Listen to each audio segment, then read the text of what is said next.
골로새서의 이제 마지막 부분을 읽었습니다. 우리 성경 어떤 이야기도 당시의 사람들이나 그 시대만을 위한 말씀이 아니죠.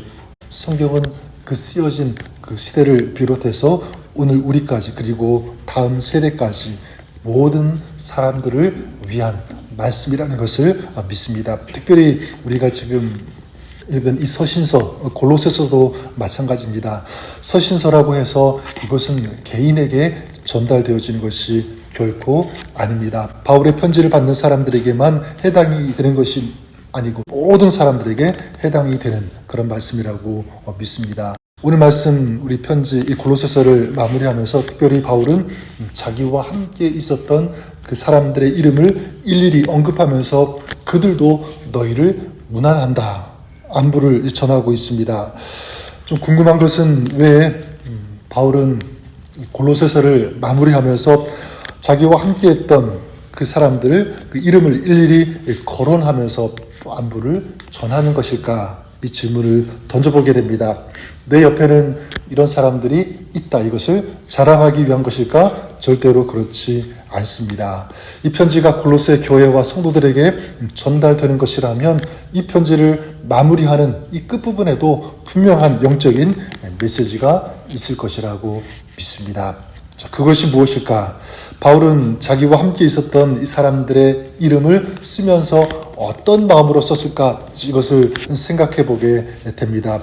저 말씀을 읽으면서 밀려오는 그 답은 이것입니다. 우리 조금 전에 기도도 했지만 함께 한 공동체를 이루고 한 교회를 이루고 함께 신앙생활하는 그 성도들이 있다는 것은 엄청난 그리고 대단한 축복이라는 것을 알아야 된다. 이것이 저에게 주신 하나님의 응답입니다. 함께 한 공동체를 이루고 함께 신앙생활을 한다는 것, 이것은 우리 성도들에게 이루 말할 수 없는 큰 기쁨, 또 축복이 된다는 것을 우리가 믿을 수 있기를 바랍니다.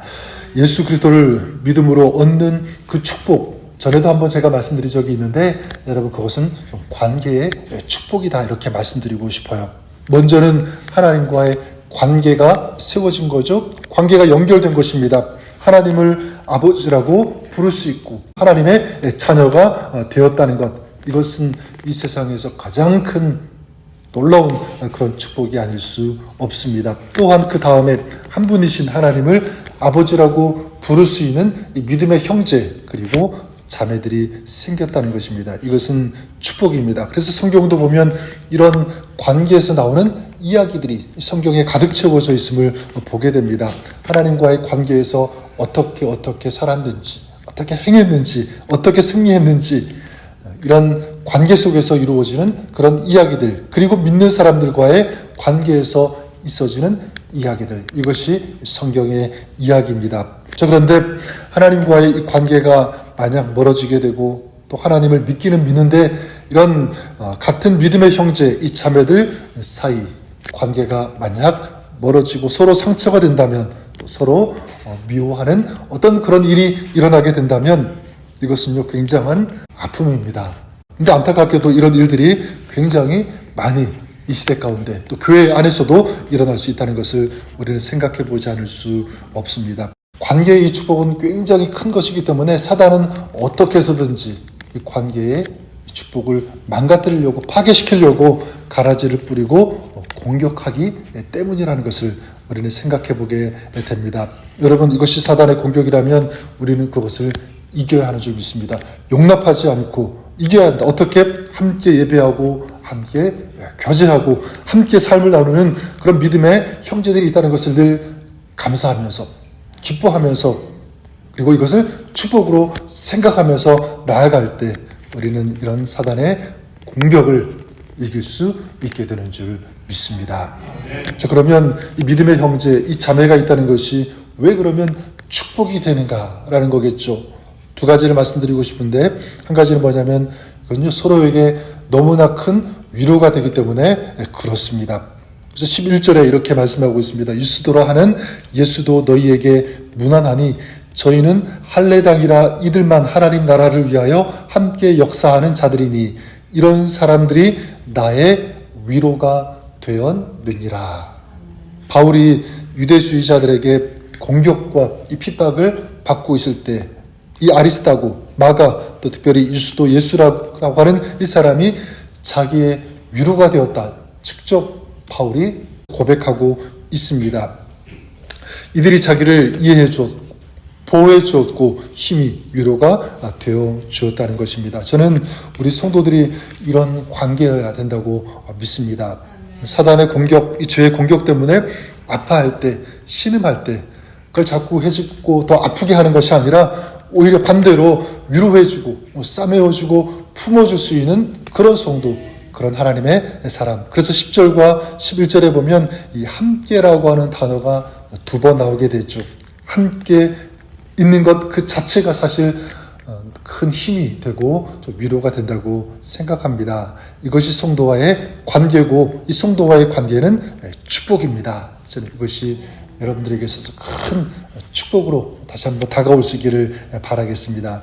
또한 두 번째로 이 형제 자매가 축복이 되는 그 이유는 무엇이냐면 바로 이 형제와 자매들이 기도해 주기 때문에 그렇습니다.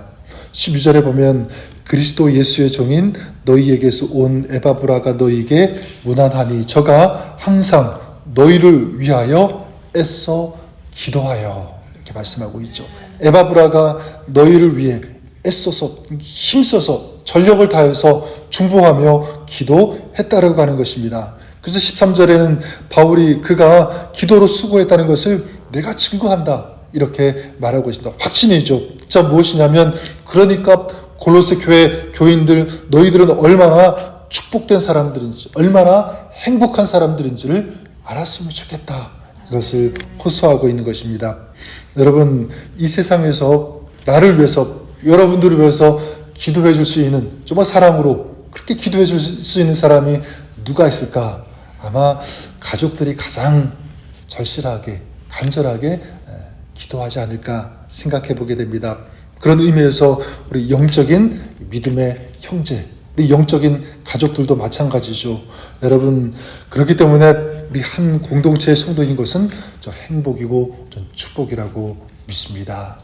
위로해주고 특별히 기도해주니까 간절히 전 우리가 이렇게 기억했으면 좋겠습니다. 이 세상에 많은 축복이 있지만 우리가 예수 믿고 구원받아서 하나님의 자녀가 되었다. 이 관계가 이루어진 것, 이것을 여러분 가장 큰 축복으로 생각하고 또 감사할 수 있는 그 은혜를 노래하며 하나님 앞에 영광을 올려드릴 수 있는 우리의 삶이 될 수 있기를 바랍니다. 그뿐만 아니라 한 공동체를 이루었다는 것, 나에게도 우리에게도 이 믿음의 가족, 이 영적인 가족, 믿음의 형제, 자매들이 있다는 것, 이것도 굉장한 가장 큰 이 축복임을 우리가 기억했으면 좋겠습니다. 물론 신앙생활하면서 나의 마음을 아프게 하는, 힘들게 하는 그런 지체들, 그런 성도들도 분명히 있을 것입니다. 하지만 그 또한 우리 하나님께서 나에게 허락하신 믿음의 형제라는 것을 인정하고 또 자매라는 것을 우리가 알고 서로 아름다운 이 축복의 관계를 누릴 수 있는 여러분 될 수 있기를 바랍니다. 또 할 수만 있다면 이제 여러분이 누군가의 좀 축복이 되어줬으면 좋겠습니다. 오늘 말씀처럼 사도 바울이 누가 나의 위로가 되었다, 나를 위해 너희를 위해 기도해 주었다 이렇게 말씀하고 있는데 우리에게 마지막 적용하고 싶은 것은 여러분들이 누구에게 위로가 되어 주시고요. 누군가를 위해서 간절히 기도해 주시는 여러분 될 수 있기를 주님의 이름으로 간절히 축원합니다. 그럴 때 여러분 통해서 나를 통해서 이 하나님의 나라, 하나님의 교회는 더 아름답게 건강하게 세워져 갈 수 있게 되는 줄 믿습니다. 오늘도 이런 하나님의 자녀로서 또 믿음의 한 사람의 형제 자매로서 하나님 주신 상황 속에서 또 우리 사역 속에서 기도로 위로로 이런 아름다운 축복을 누리며 또 그 축복을 나누어 줄 수 있는, 그래서 결국 하나님의 나라를 또 하나님의 교회를 아름답게 세워나가는 오늘 하루 여러분의 삶 또 여러분의 사역이 그렇게 될 수 있기를 우리 주님의 이름으로 간절히 축원합니다.